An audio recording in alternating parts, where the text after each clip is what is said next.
3 ساعات لا تفتك أيها الصائم، 3 ساعات لا تفتك أيها الصائم، وهي 3 ساعات لإجابة الدعاء. ساعة فطرك قبل لا تفطر ارفع يديك وأثني على الله قبل لا يأذن المؤذن، وإذا أذن خذ تمرة وواصل دعاك، أو 2 أو 3 وادعو. لا يشغلك الفطور عن الدعاء، للصائم دعوة لا ترد عند فطره. وأكثر الناس ضايع عليه الساعة هذه، يشتغل في السمبوسة والشربة وأخواتها وينسى الدعاء.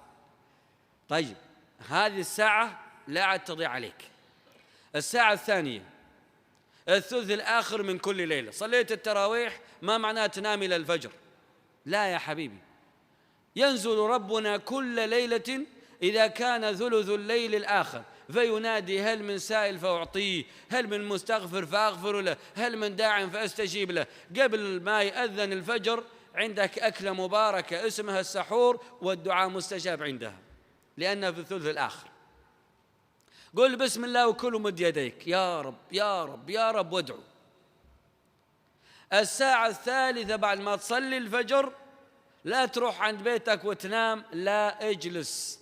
من صلى الفجر ثم جلس في مصلاه يذكر الله حتى تطلع الشمس ثم صلى 2 ركعتين كان له كأجر حجتين تامتين، وفي رواية حجة وعمرة. هذه 3 وصايا لا تنساها أبدا.